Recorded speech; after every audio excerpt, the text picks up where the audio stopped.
The college football season has come to an end. Ohio State, who knocked out Texas, are now national champions of the world. What can Texas learn from the national championship that most of us witnessed last night? We discuss on today's episode of Locked On Longhorns.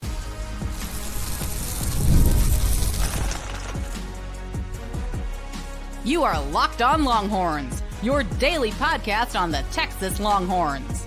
Part of the Locked On Podcast Network, your team every day. Locked On Longhorns, the show. Jonathan Davis, your host. Today's episode of Locked On Longhorns is brought to you by, let me see who it's brought to you by. I'm sorry, FanDuel. From the first whistle to the final drive, FanDuel makes the NFL playoffs even more exciting. Right now, new customers can bet $5 and get $300 in bonus bets if you win your first bet. So visit FanDuel.com to get started. On today's episode of Locked On Longhorns, what Texas can learn from the national championship, if anything, right? But what Texas can learn, we discuss on today's episode of Locked On Longhorns, part of the Locked On Podcast Network, your team every day. Still struggling, y'all, right? Just being 100% honest, still struggling. I'm waking up every morning back in that off-season mode. Like, what are we going to talk about today? But I guess when you have a national championship, right, when there's a game at the pinnacle of your sport, there has to be something that you can take from it. And it sucks. It sucks so bad because it's like you look at the last 2 years and you felt like, oh, Texas would have had a hell of a chance in this game, but you just didn't get there, right? You look at the game last year where, Michael Penix is making himself millions of dollars, just gashing you. I think he threw for over 400 yards, right? Now he had the NFL receivers to throw it to, Jalen McMillan, Jalen Polk, and Romeo Odunze, but damn, you know what I'm saying? Like, and we came into the game with a pass defense in the hundreds. So, you knew that was a matchup that Michael Penix Jr. could take advantage of, but my Lord, right? Like, we hadn't seen a left-handed quarterback do anything like that since, the early days of Tua at Alabama. He was carving us up, right? Michael Penix Jr. going crazy, and ultimately it wasn't enough. And Texas still had a chance, right? You had the big fumble by Cedric Baxter, the big fumble by Jaden Blue, and then just ultimately couldn't put it in the end zone at the end. But you felt like Texas should have beat that Washington team, right? If games are won in the trenches, you felt like that's where Texas had the advantage.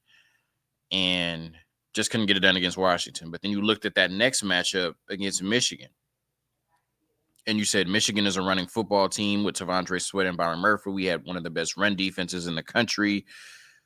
We felt like we could have really matched up well against Michigan in the national championship game, especially better than Washington did. But we just didn't get there. And then now a lot of Texas fans are watching the national championship, and they're like, we would have blown the doors off of Notre Dame.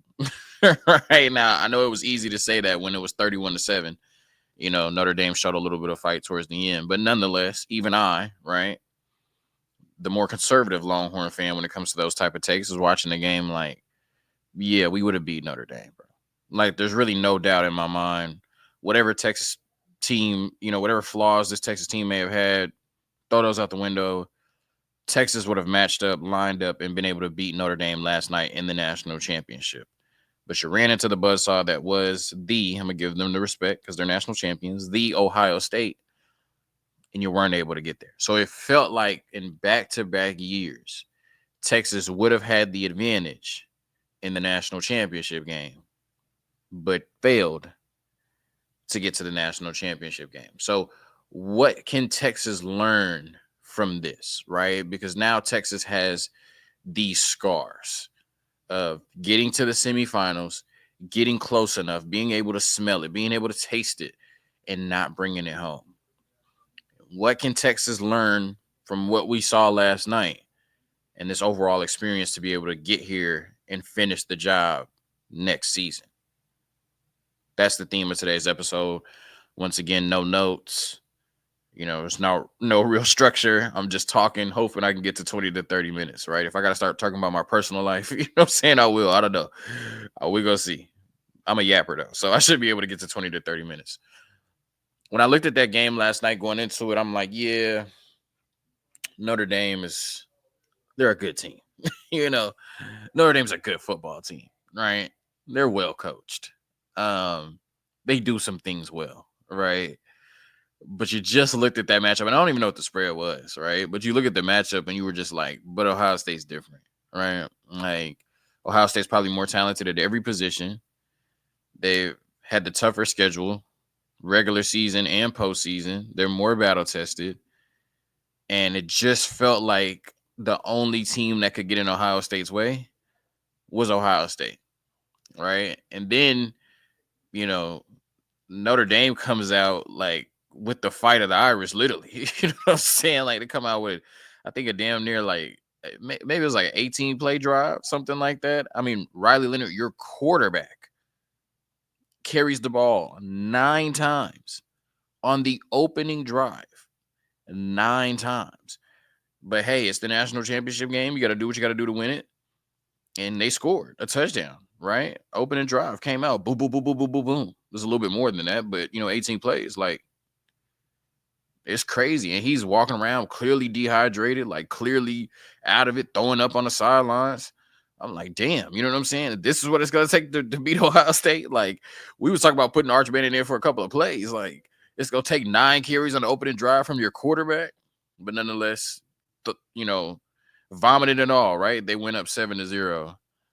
And then Ohio State did what they've done to damn near every team, right? Texas, I know it felt close. We still lost by 14, right? In fact, Notre Dame ended up playing them closer technically than we did. Uh, but then that Ohio State buzzsaw happened, right? First 3 drives, touchdowns. And y'all saw that Sark play they pulled out. That first touchdown, I think that was the first touchdown. Maybe it was the second, but that touchdown to Jeremiah Smith, where they faked the handoff to Judkins. Jeremiah Smith runs from that right side like he's going to motion all the way across. Well, not motion because the ball's already snapped, but he's running like he's going to run behind uh, Will Howard for kind of like a jet sweep, and then he immediately pivots and turns back around and is wide open, right? So they ran that Sark play that we ran to Xavier Worthy against Oklahoma State a few years ago, and they scored a touchdown nonetheless, right? They went up 21-7, and then they ended up making it 31-7. That was the pinnacle, right? It was 31-7 at one point in the national championship.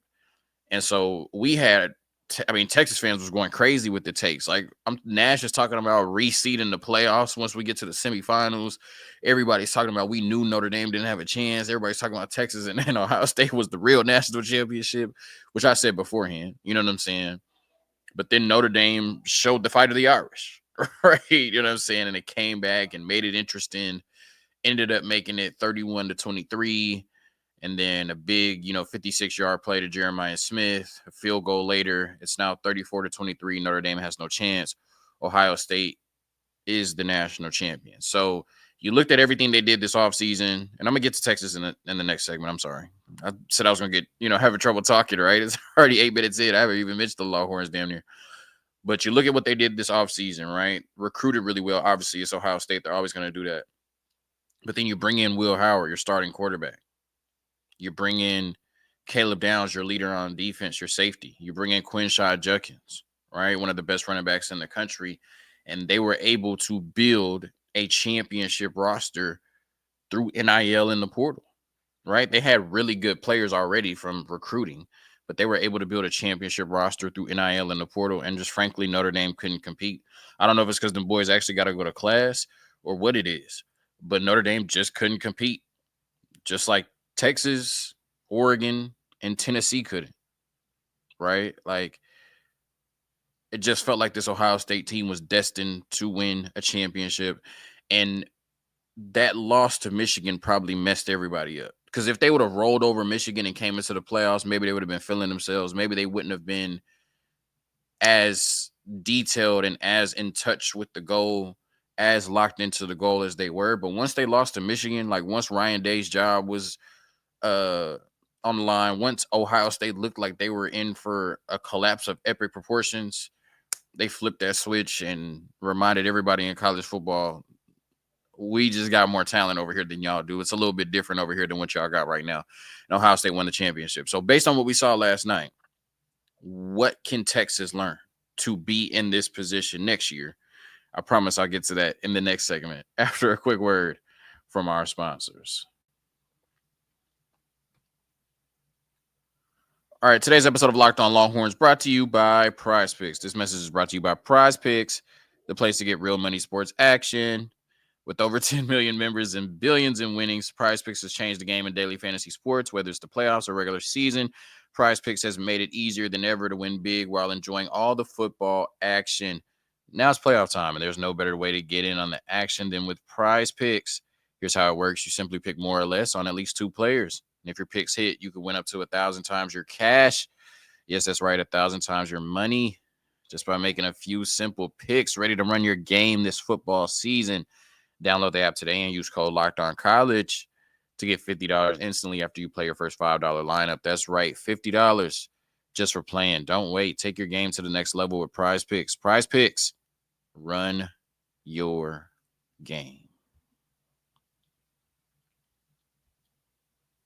I also want to say prayers up to everybody. You know, I know how Texans are with dealing with the snow. So just want to say prayers up to everybody dealing with very, very, very light snow. You know, everything's canceled. You can't go anywhere. People are panicking. So prayers up, man. You know, there was some snow in the Dallas area last week or the week before, but that's gone away. And now Austin and Houston is getting it, and everybody's freaking out. So, you know, prayers up, man. I hope everybody's good with that 1 to 2 inches of snow you got. Maybe 2 to 3. I don't know. I'm not out there measuring it. You know what I'm saying? But yeah, hope everybody's good, man. Prayers up for sure. So, all right, let me not bury the lead anymore. What Texas can learn from the national championship? What I learned watching that game is, yeah, a mobile quarterback, an athletic quarterback is mandatory, right?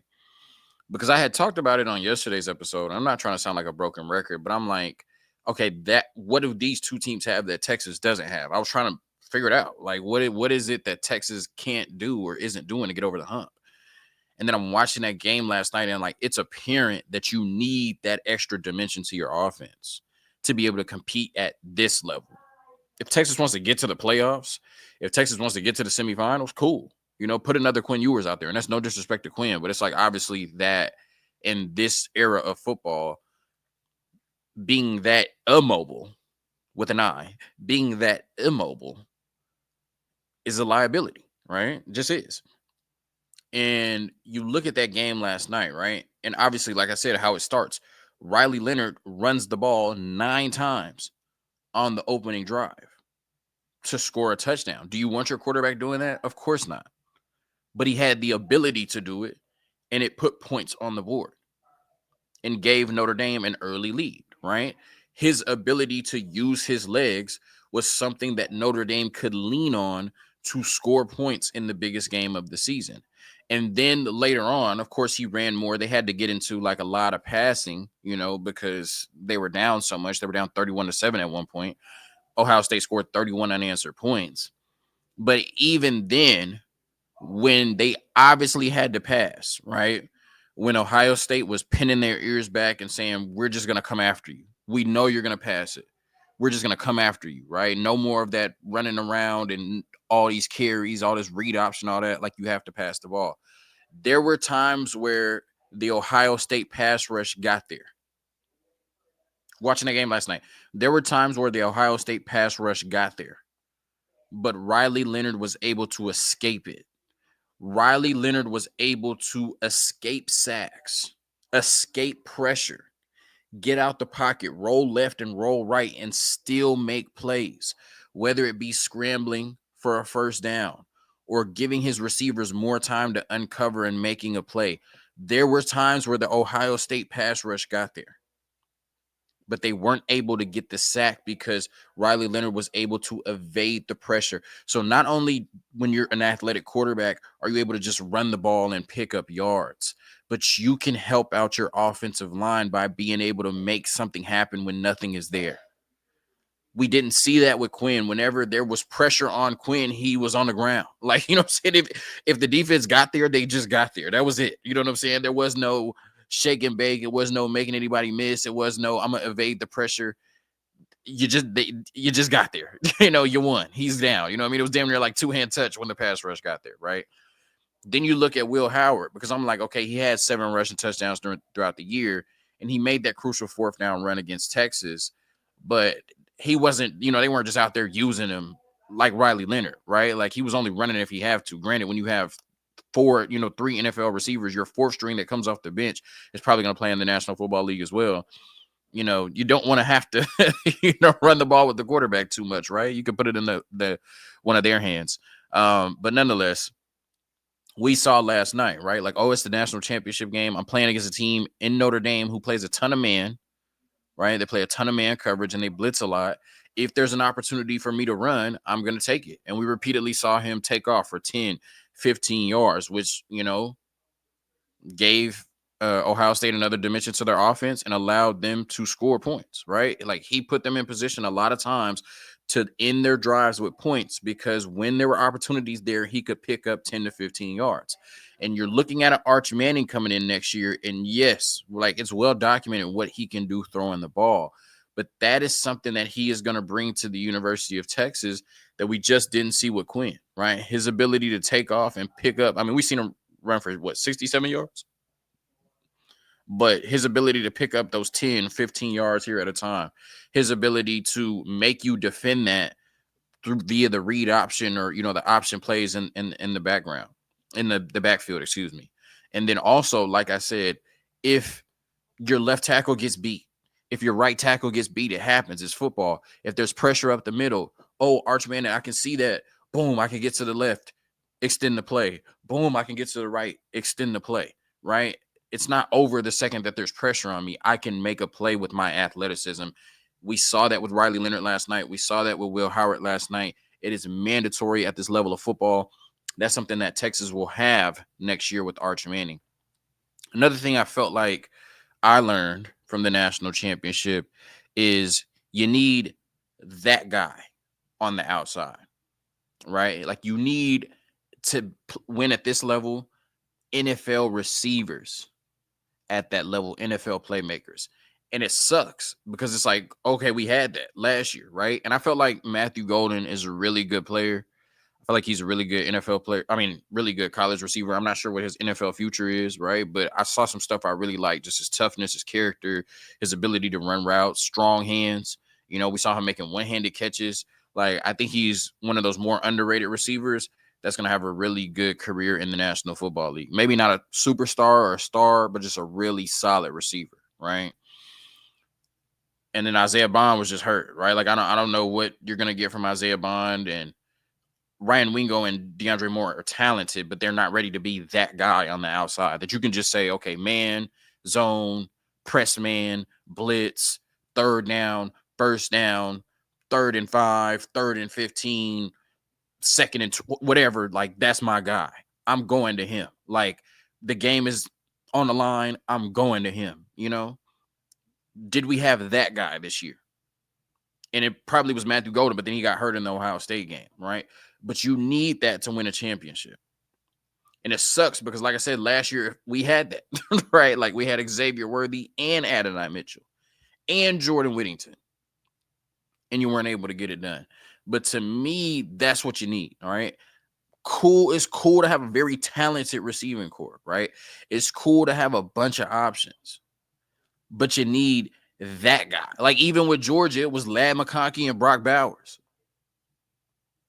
You know what I'm saying? It was like, yeah, like, okay, game on the line, we can go to one of them. And we saw them both the rookie year have 1,000 yards in the National Football League. Like, Xavier Worthy and Adonai Mitchell, when things were in the balance, especially, Adonai Mitchell was like, okay, we're going to him.